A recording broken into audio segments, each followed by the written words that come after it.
Why avoidants push love away, and here's what to do about it. After doing thousands of coaching calls, these tips I'm about to give you are actually what work in the battlefield. And if you need help with your situation, go to the Stan Store link in my profile and click the option that works for you. Let's go right into number one. The fear of vulnerability and emotional closeness. What's going on here? Avoidants fear that emotional intimacy that could lead to hurt, disappointment, or rejection.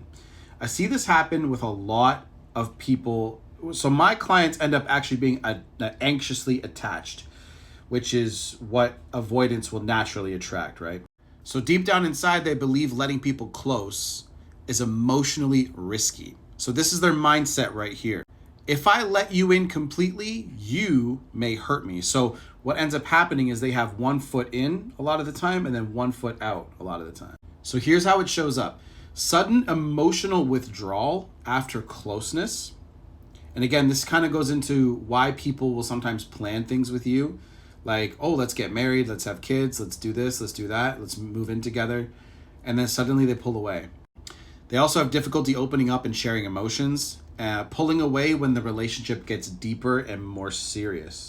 Number two, the need for independence and control. Avoidant people highly value independence and self-reliance. Intimacy threatens their sense of freedom. They become fearful of being too dependent and losing control of their emotions and decisions to you and to the relationship. So this is what they truly think. If I rely on somebody emotionally, I lose control. So that vulnerability in a relationship that is ever so important on making it deeper is what they truly fear. And as soon as they start to feel like they're losing that control, they'll pull away from you. So here's how it shows up in the relationship.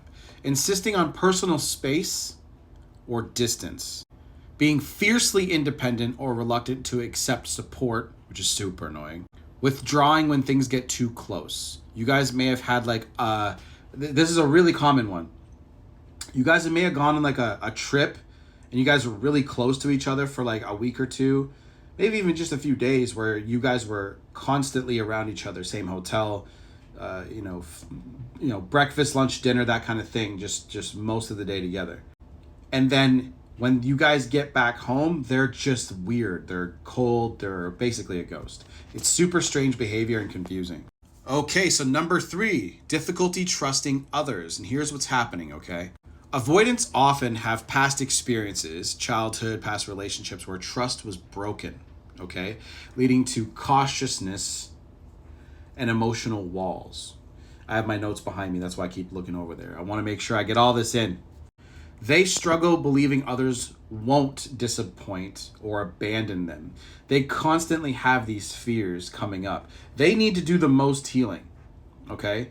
Whereas anxious attached people will try to get closer and closer to feel that sense of like validation. Avoidance usually will pull away. Here's their mindset. Eventually, everyone leaves or disappoints me. Have you guys heard that shit before? And here's how it shows up. Avoiding emotional risks and serious commitments. Okay, again, like I said, I've seen people go on traveling, like they'll go travel and then they add all these plans and then they're just getting dumped out of nowhere. And then they'll be emotionally inconsistent, warm one moment and cold the next, and constantly anticipating rejection or betrayal. They want to get ahead of the pain, right? Because they're like, you're going to break up with me soon anyway, right? It's very strange to see. It's hard to deal with it for the first time, really. I remember the first time I saw it in a person, I thought something's wrong with me, and that's what they make you feel. They'll make you feel like you're doing something wrong because you're doing everything actually correct, like mostly correctly, because you're in an intimate relationship. You're trying to share yourself with that person. And then they break up with you for it, basically. So number 4 is discomfort with deep emotions. Avoidants find strong emotions uncomfortable or overwhelming. So they push away to avoid facing those feelings. They'd rather distance themselves than deal openly with difficult emotions. So this is what their mindset is like. Strong feelings feel unsafe or overwhelming, which is why they create that distance.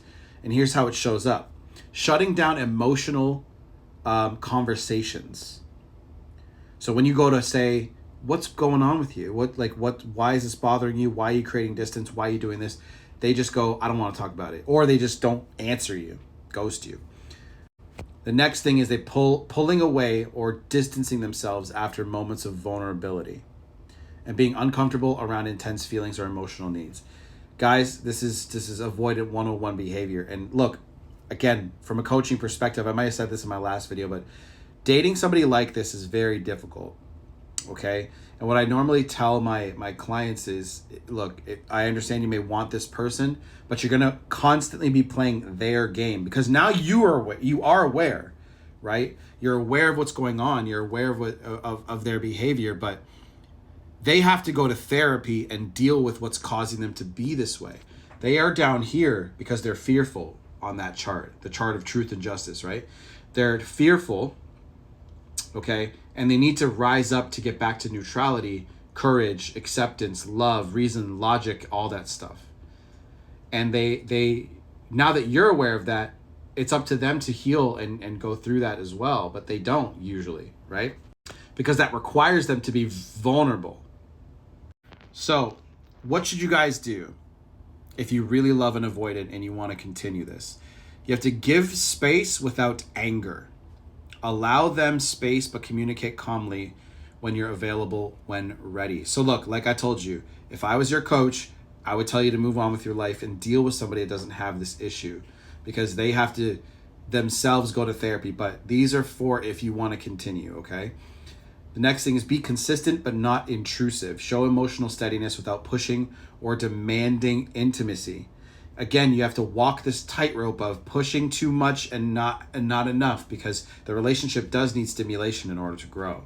Setting healthy boundaries. Communicate clearly about what your emotional needs are to prevent resentment from happening. The next thing is encourage open communication. Create safe environments for conversations without pressure or criticism.